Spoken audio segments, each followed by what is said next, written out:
Hi there, listeners.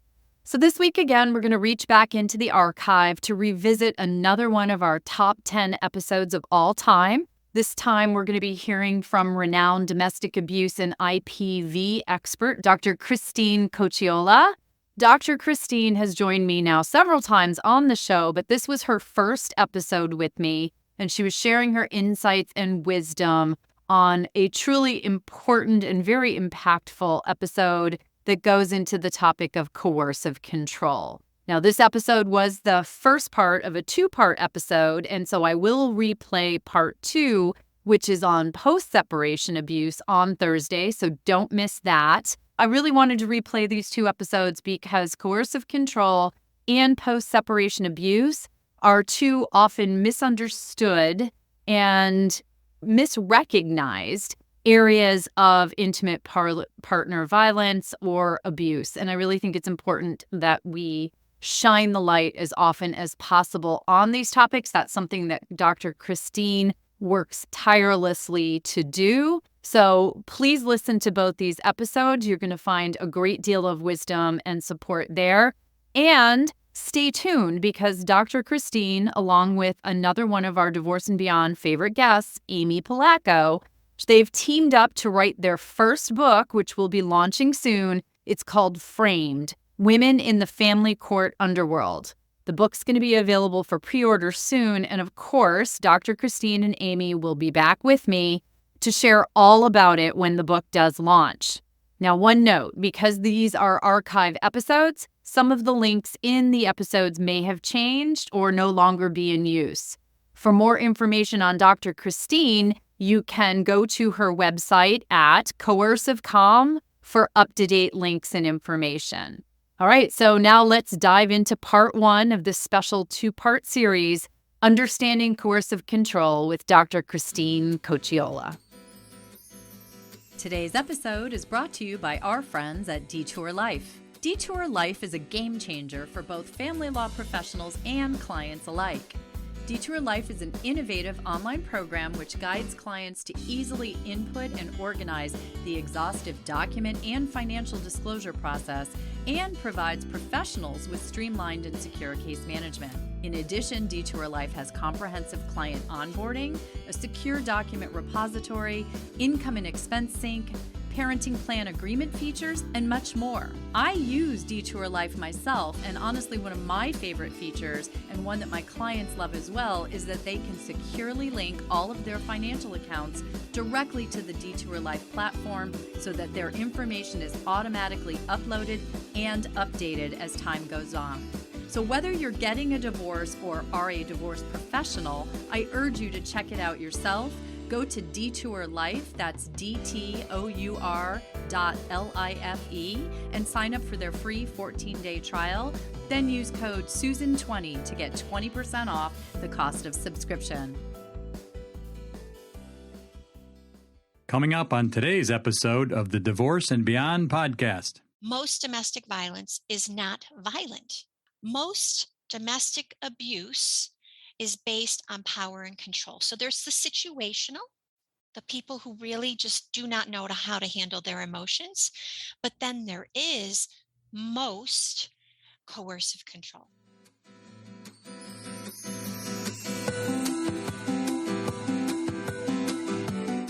Hello, and welcome to the Divorce and Beyond podcast.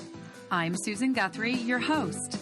As a top divorce attorney and family law mediator for 30 years, I know what you need to know to get through your divorce, and most importantly, how to move beyond it to thrive and transition to your new future. My experts and I are here to give you the insider view into the process, so listen in for the wisdom and expert information you need on your journey through divorce and beyond. Hello and welcome to today's podcast. I'm Susan Guthrie, your host, and today is the first in a special 2-part episode with Dr. Christine Cocchiola, who's here to speak with me on the really important topic of coercive control. And, this is a phrase that's been bandied about quite a bit lately. We're taping this as the Johnny Depp and Amber Heard trial is ongoing, although it will probably air after that.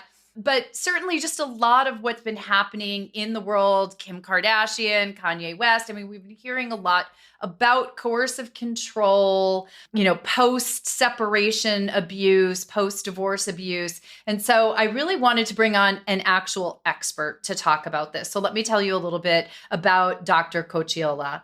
Dr. Christine, or she said I can call her Christine, so I will actually.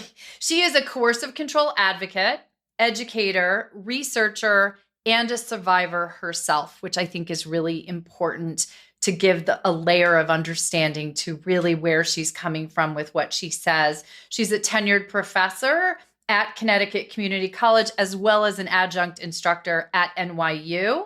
Her expertise is in the area of intimate partner violence, including child abuse and a trauma. And she's a founding member of the International Coercive Control Conference and on the board of the National Coalition Against Domestic Violence.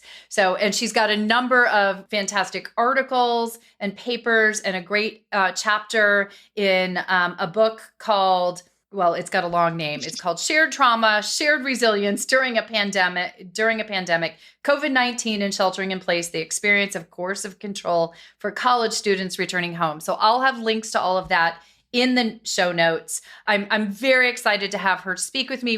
We've decided to do this as 2 parts because we just have so much to talk about. So Christine, thank you so much for joining me today. Thank you so much for inviting me. Thank you so much. This is a topic, I mentioned when we had our pre-taping discussion, I've done between my 2 or 3 podcasts, I've done 300 plus episodes, yet I have not done one on coercive control. And I think that is because I have been hesitant to talk about this topic without having someone who truly understands it on the other side of the mic. A lot of people out there claim to be experts on this or have a lot of opinions on this particular topic, but I think it's really important because it's such a nuanced, it's not subtle, but I'm trying to come up with the right word for this. It's just such an insidious issue. And that's the word. I found the right word, everybody. It is an insidious issue. And, it's something that I frankly, as a divorce attorney, have seen for years. And I'll be honest with you, I didn't know what I was seeing. I didn't know what was happening. No one ever told us about this or explained the dynamics to us. So thank you again. And I really want to start at the very core, probably the hardest question, but what is coercive control? Thank you. Thank you so much. I think you did a really great job of unpacking how nuanced it is. And I think the word is insidious.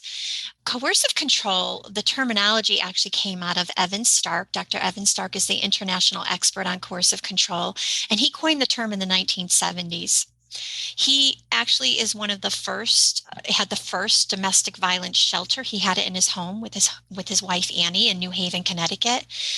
And women would come in and they would be so afraid of their abusers, but they would say to him things like, I'm not as worried about him hitting me. I'm just worried about all of the other things that he does. And they began to explain what he determines as one aspect of coercive control is psychological abuse. It's this gaslighting, manipulating, degrading of someone as a person, minimizing who someone is, either with children or otherwise. We call it a stripping of autonomy. That inability to really know who we are any longer in a relationship because the relationship has been so, for lack of a better word, shrouded in a veil. Like it's just the relationship now is under this veil of, it sounds a little dramatic, but we call it intimate terrorism because you don't really realize what's going on while you're in it very often. And so he came up with this term, and he always says that we too often look at the violent incident model. That's the model we use for domestic violence. And I'll tell you, if I had like my perfect dream, I mean, there's so many, but maybe one of my top 5 dreams is that coercive control becomes a household name, that we begin to look at it as the foundation of all domestic violence, or virtually all domestic violence. So let me backtrack a little bit. There's really fantastic research out there now, which is great, that like pulls apart the types of domestic violence there is. And we know that couples sometimes will participate in situational violence, we call it, where there's 2 people fighting. Sometimes it becomes physical, it's volatile, they don't get along, they don't have really good coping skills. But there may be 2 people doing it. There may be one person who's violent, another person who's violent back, right? But it's not based on power and control. It's based on bad coping. It's based on, I'm angry. This is, again, bad coping. This is how I'm going to react. I'm going to push you because I'm mad at you. That's very different than coercive control. Coercive control is the foundation of most domestic abuse. And I'm going to call it domestic abuse because, again, another really shifting of the paradigm here. Most domestic violence is not violent. Most domestic abuse is based on power and control. So there's the situational, the people who really just do not know how to handle their emotions. But then there is most coercive control. It is this model of non-physical, can be non-physical, it can be physical, but based on the non-physical, it's psychological in nature. I'm going to make you think that you're not a great mother. I'm going to put you down, but then I'm going to intermittently reinforce you. I'm going to, out of the blue, say, oh, you're such a good mother. Maybe on Mother's Day, tell you you're a wonderful mother, but then throughout the year, various times counterparent you, put you down, malign your character with other people behind your back. And so again, it's a stripping of autonomy. So the victim becomes very, and I spend a lot of time talking about the psychological aspect because honestly, that's what impacts the brain's functioning, the brain's ability to know that there's something wrong. If he had only hit me, right? Isn't that what we hear people say? Yes. If he had only hit me, then I would have known there was something wrong. But when you're with someone, and so you mentioned I'm a survivor, when you're with someone for over 20 years, you knew them since you were 15 and 16, and they never hit you. Might have pushed you a couple of times, and you might have pushed back, by the way, right? But that you really begin to lose who you are and what you know. Evan Stark calls it unknowing what we know. Like you don't any longer know what is appropriate and inappropriate, what is healthy, what is unhealthy, because you've been so gaslit and manipulated, and the intermittent reinforcement that occurs creates this, maybe it's okay. Maybe the relationship isn't so bad, right? The cognitive dissonance that we talk about, we can talk about trauma bonding. I mean, there's so many places we can go, right? So that's, so coercive control is that psychological abuse, which we can talk about for hours, the legal abuse, which you are so familiar with, right? The abuse of the system to harm victims. This is where perpetrators will say, okay, you're leaving me? Okay, I'm going to take you back to court for this, this, and this, even though they're frivolous. Or even though he, and I'm using he because most often the perpetrators are male, and we can talk a little bit more about characterological issues that point in that direction. But that legal abuse, the vexatious litigation, the terminology that we're using, the financial abuse, I'm going to take away everything that matters to you financially, all of your foundational footing to keep you, give you the ability to be independent. Right. You have to stay with me, because if you don't, then you have nothing. Exactly. Right. And then I would say probably the worst part that we know about coercive control, and the most heartbreaking, is when the children are used as pawns, and they're manipulated to either harm the victim, to be the messenger of the abuse. They almost become proxies of the domestic abuse.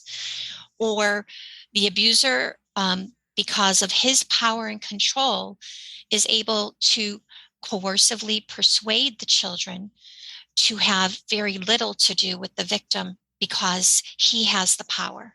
And so he, in some ways, becomes their best tactic for survival is to align with the abuser. I think that kind of unpacks it. I'm sure there's more to go through, but Well, I think actually that is a wonderful way of pointing out just why this is such a huge topic to be talking about. Because as you've just, said, I mean, we're talking about psychological abuse. We are talking about legal abuse. We are talking about abuse involving children as proxies.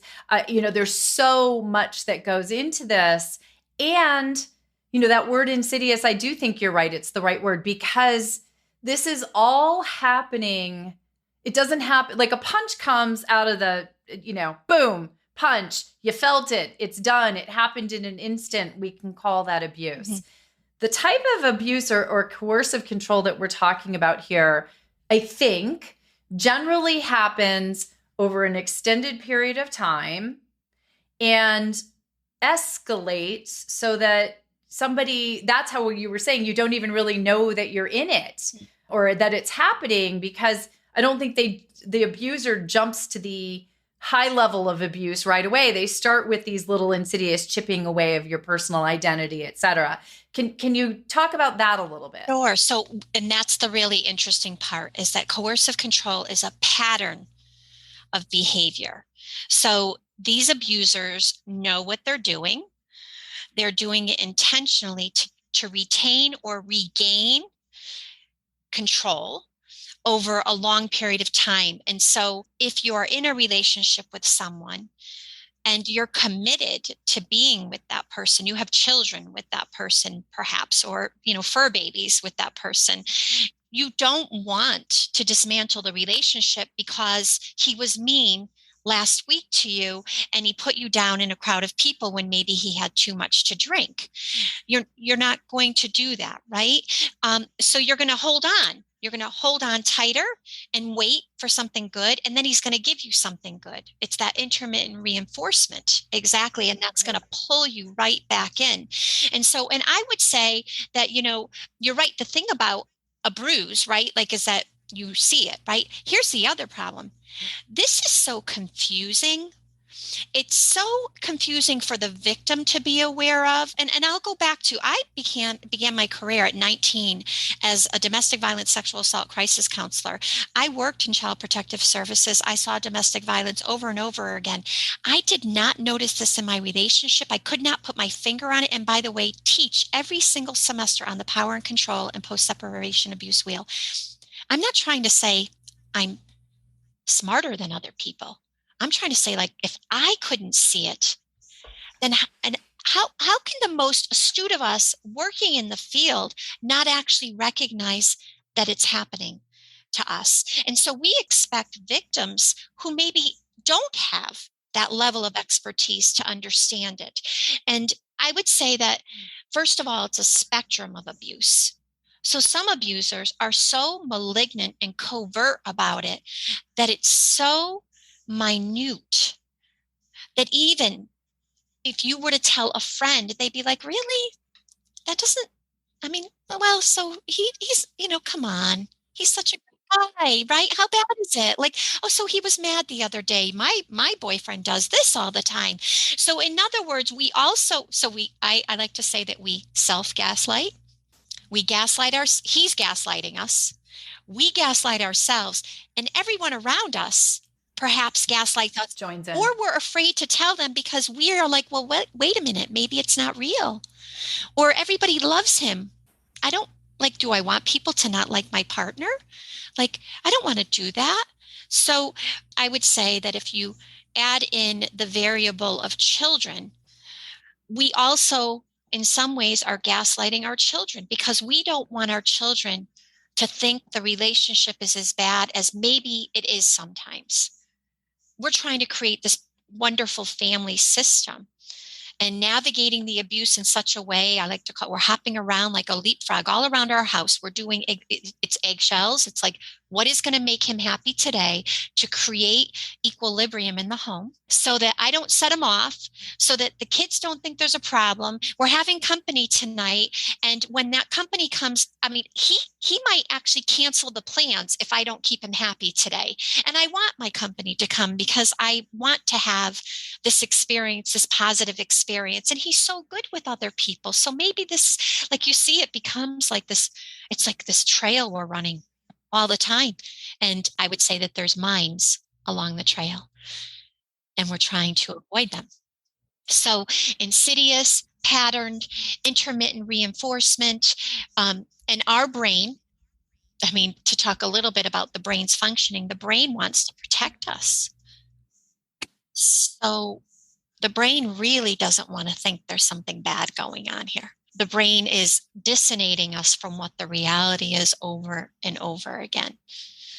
And then a good thing happens, and that event with your friends is a positive affair that you have at your house. And you're like, oh, things are okay.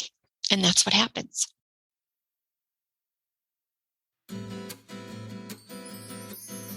Listeners, if you or someone you know is a victim of domestic violence, please visit www.thehotline.org. That is the website for National Domestic Violence Hotline. You can also call them at 1-800-799-SAFE, S-A-F-E, which is 7233, 1-800-799-7233. They have all kinds of help. They have resources. They have plans for safety, and there are ways that you can help others. So please visit the National Domestic Violence Hotline at hotline.org. Stay tuned for more from Christine as we delve deeper into the issues of intimate partner violence, abuse, and coercive control. And it wasn't until, I'm going to use a term here, the post-separation abuse got so intense that it crystallized for me. In other words, I had to leave that fifth or so time for it to crystallize for me that he is an abuser. I couldn't believe it before. If you're enjoying this episode, check out last week's show with Vasya Sarantopoulou, the founder of Anti-Loneliness, as she shares her tips on why we're lonely and what we can do about it. So I think it's more about the emotional connection. And this is what changes in couples that I work with. We always talk about the emotions and understanding each other. And this is what brings connection with them again. And now we return to today's show. But what I find, hard to fathom in this is because it's pretty consistent. I mean, what you're describing is insidious, but it is a consistent pattern of behavior. You also called it a pattern. Mm-hmm. And the abuser, whether it is a he, as you said, or a she, is pretty consistent in what they do. How is an abuser created like that? How do they know this process? That it boggles my mind, but it happens over and over again. How is an abuser created? And what is it that makes victims stay? It's never their fault, ever, ever, ever, right? I always have to preface this. I just completed a research study, and it's called Perfect Prey, the intersection of coercive control and subjugation. Because many of us in this world that we live in, and many women in particular, have grown up to be aware of the need to accommodate, to be givers, right? To, attempt to people please, maybe, right? More than we should. And these are cultural values we grow up with, right? These are societal values. It may be the way that we're born, tend to be female traits. So like all those layers, right? And so this idea that people who have poor attachment in life, they're born, and they did not grow up in a home where they were given unconditional positive regard by a primary caretaker. That could be anyone, primary caretaker. Abusers do not have that. It may appear that they have that. They may they may say, I have a great relationship with my mother. But when we look further, we recognize that whoever their primary caretaker was did not love them unconditionally. Children need to be loved unconditionally with positive regard. And so I'm a trauma-informed therapist, and I see this over and over again when people come into my private practice, where there is one parent, thankfully, who does love the children unconditionally. And I have seen this. I have a particular client right now, and he's a young man, and he is so giving and kind and allows people to push his boundaries all of the time. His mother, when the parents divorced, would just say things like, you're never going to amount to anything, or, and then also would say horrible things against the dad. And so this child had very minimal relationship with the dad, but there was an attachment. There was. And that's what happens, is that even if it's a minimal relationship, even if there was an attachment at some point that was positive, that is basically a child's saving grace to grow up healthy. But if there wasn't, then the only way if I am someone who did not have that positive, unconditional love, then I grew up with shame. And I have so much shame that I can never expose who I really am to anyone, because who I really am is bad. Who I really am, I was told over and over again, is bad. So what I do is I spend my life pretending to be someone I'm not, right? And we know this about abusers. They have this persona they have out there. They're the people who go to court totally contained, looking well put together while the victim is sobbing, right? Yes. And she's pathologized, which we know is happening in a current case right now. There's a pathologizing of victims over and over again.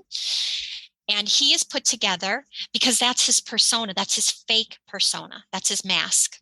He has to, in order to feel good about himself, the only way that shame is resolved, the shame is pushed down, the shame he does not have to deal with, is if he can have power and control over you. That's what gives him the ability to feel less shame, to feel less vulnerable. Yeah. So it's sad on both sides. I mean, so there's a little compassion in that for an abuser. Not that it's never okay to be an abuser, but it makes sense to me that it comes from almost an abuse in and of itself, or a lack in a childhood.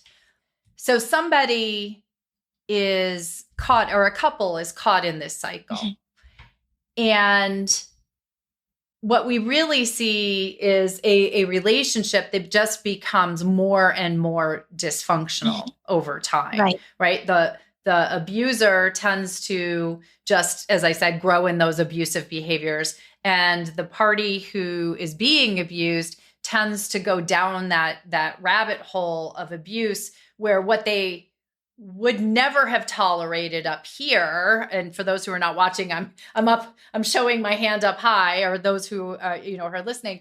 But as time has gone on and the pattern has continued, they are putting up with and making excuses for, and excusing or moving beyond or allowing, whatever we want to call it, increasingly abusive behavior. Mm-hmm.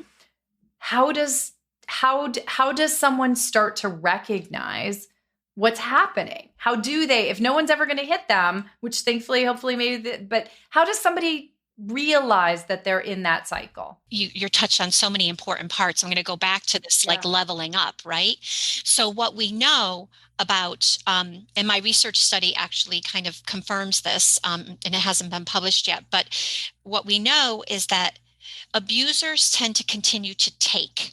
And victims tend to continue to give. So the boundaries keep getting pushed back further and further and further. And so when the boundary was here, it didn't seem appropriate and you weren't too happy about it.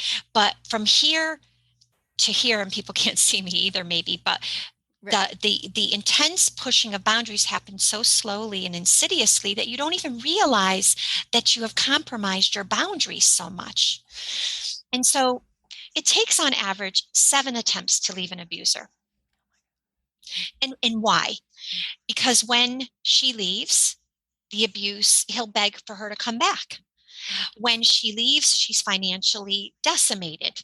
When she leaves, she worries about her children and going between 2 homes, right? The children may be going to the home of the abuser. I mean, there's so many reasons why victims leave and then go back. But I would say that if we know it takes so many attempts, that what is also happening is that her own boundaries have been so compromised that if he comes back and says he's going to do better, he's sorry, all of those things, that's going to make the shift for her to be willing to try again.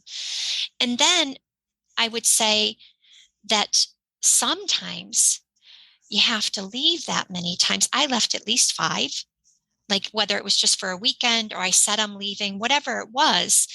And it wasn't until, I'm going to use a term here, the post-separation abuse got so intense that it crystallized for me. In other words, I had to leave that 5th or so time for it to crystallize for me that he is an abuser. I couldn't believe it before. And so kind of relating back to the question you had about abusers, if she stays, his abuse he's gonna still abuse her. But if she leaves, his abuse is going to get that much worse. And because he's lost control. And this is what we know about filicide, children being murdered in custody disputes. This is what we know about femicide, that the moment a woman decides to leave, she's actually more at risk of harm. It's the most dangerous time. The most dangerous time. So I would say that sometimes for some victims, certainly for me, the only way that I recognized it, and again, having taught on this for 20 some odd years, the only way I recognized it was when it intensified so intensively. And I would say that Sharps, Jeffs, and Kelly talk about this idea that coercive post-separation occurs in 90% of coercive control cases. So if we reframe domestic violence as being either situational, domestic abuse, as situational or coercive control.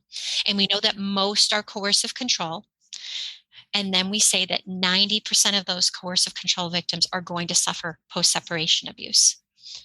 Whoa. I mean, that's like mind-blowing to me. Think about the caseload in our courthouses right now and how many of those cases probably have some element of coercive control and post-separation abuse. Yet, frankly, having worked in that world for quite some time, there's not a lot of information shared with our judiciary and our court personnel on the dynamic, or with our attorneys, because frankly, we're sort of the front guard. We get caught up as pawns in the, who's filing those motions, who's bringing those legal actions. It's usually done through attorneys, and not always. Sometimes people are pro se. But, one of the things that I remember is realizing that you don't realize how bad it was until you get away from it. That it's almost impossible when you're living in it to comprehend it. As you I think it's sort of indicative of what you just said about your experience. You have to have that space of time and perspective where you're not living under it for even a short period of time, hopefully, before you can even see just where your life has gone, just how the abuse what it has taken from you. Agreed. And then I would say that remember the personality of the abuser is that when he's going to get worse. And when he gets that much more worse, there's no doubt any longer, right? So the doubt will come back if he doesn't intensify, but because he can't refrain from intensifying because he's lost control because of his characterological issues, right? His personality. Right. So then he gets that much worse. And for me, that was, I mean, there were so many horrifying things that happened that was like, whoa. And then you can, at that point, you tell people, you're able to share with loved ones. And I say it takes a village to leave an abuser. It really does. It does. You have to have people who are in your corner there supporting you and ready for you to return, perhaps, and being there without judgment when you do. But it takes a village. Well, and that's hard because as much as, and one of the reasons why I really wanted to do this episode is I want people who are going through this to find some hope and understanding. Because often if you don't know anything about this, it's like, well, he never hit me, so I'm not an abuse victim. I'm not abused. I'm not, you don't even know. But I also want everyone else in the world who may know someone who is in this situation to understand just how difficult and pervasive this issue is. And that because I know people who get very frustrated with their family members who leave for a day or two and then go back into a situation that they feel is abusive. And as you just said, you need your village, but people have a very hard time understanding, well, why would they go back? Why don't you just leave? Mm-hmm. Are you asking me too? Yeah. I think, so think back to attachment, right? So first of all, and one of the things about coercive control that sometimes sexual abuse can happen in coercive control, or let's just say that someone's, like there's bribery, there's extortion involved in this, right? The doxing, like people have your personal information. So when you leave, you have to be willing to leave knowing that this abuser, again, characterological issues, is going to do virtually anything to destroy you. Virtually anything. That means destroy the relationships with your children. And if you come back, maybe he won't. Maybe he won't dox you. Maybe he won't tell his whole family and all of your friends horrible things about you. And the amount of, I call it technology facilitated coercive control. So remember that if you think that you are in an abusive relationship, there's a very good chance that abuser has your computer hacked, your car tracked, your phone hacked. You do not need access to someone's computer to hack their computer. You don't need access to someone's phone to track their phone, and their car, the same thing. So thinking about all of the ways that this person is literally like a puppeteer controlling you, that's a scary place. That's so frightening. It's just so frightening to think about having to leave that. So that's why I believe. As you said, it's when you leave that they start some of those behaviors. They start doing some of those things. And maybe it's just a couple of those things that make you think it's better if I go back.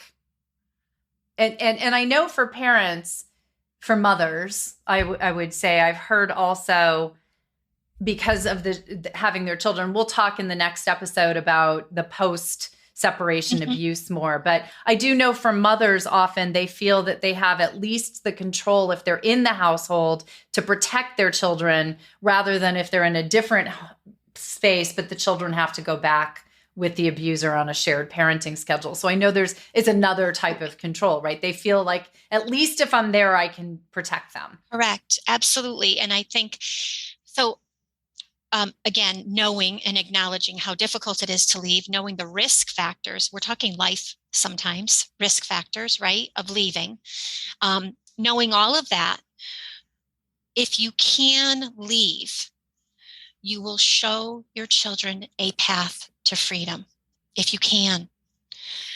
Children are watching us, as we all know, and leaving may mean that they're very confused for a period of time, because maybe, again, you gaslit them into believing this person wasn't an abuser, right? I mean, there's all of that. And the appropriate parenting through that process is really my area of extreme interest and, I believe, expertise. So leaving is so difficult. But when you've left and you begin to become, you've shown empowerment, and you begin to show your children that you're not weak any longer, that you are in a position of power, you have shown them, again, a path to freedom. They don't have to be in this type of relationship in their life. They don't have to abuse to retain control in their life. That is the key. I mean, isn't this really what we're talking about? Like, and I know that we'll maybe talk about it in a later episode, but this idea that, like, we have the ability to show them that this isn't healthy. I mean, that's just huge. It transforms their future relational dynamics. It transforms it for them. Well, and it breaks the cycle. Oh, absolutely. It changes everything. So we are definitely going to dive into both post-separation abuse, and I want to talk to you about more of your insights for parents who are parenting children in this very, these very murky waters where they are separating from an abusive parent. So thank you so much for part one. I'm looking forward to sharing more in part two. Everybody who's listening, come back on Thursday. We're going to have another full episode where we dive in with Dr. Cocchiola. And in the interim, where can they get more information on you and your research, your studies, and your resources? Absolutely. I would say they can go to I Know Your Heart, because as moms, we all know, and protective parents know their children's hearts. So iknowyourheart.com or reignitedAttachment.com. I'm also Coercive Control is IPV on most social media platforms, and Coercive Control on Twitter. Okay, I'll have all of that in the show notes, and we're going to hear more from you on Thursday. Thank you so much for joining me. We've really barely scratched the surface, but at least we have one more episode to go. Thank you. Thank you so much for having me. Thank you for joining me today on the Divorce and Beyond podcast. I hope you found some information and inspiration to help you on this journey. Please join me every Monday at 6 a.m. Eastern Standard Time for a new episode. And if you like the show, please take the time to subscribe and leave me a 5-star review on iTunes. You can also find more information on the website at divorceandbeyondpod.com, where you'll find links to the YouTube channel, transcripts of the episodes, and other bonus content. So I'll see you next week to help you move through your divorce and beyond.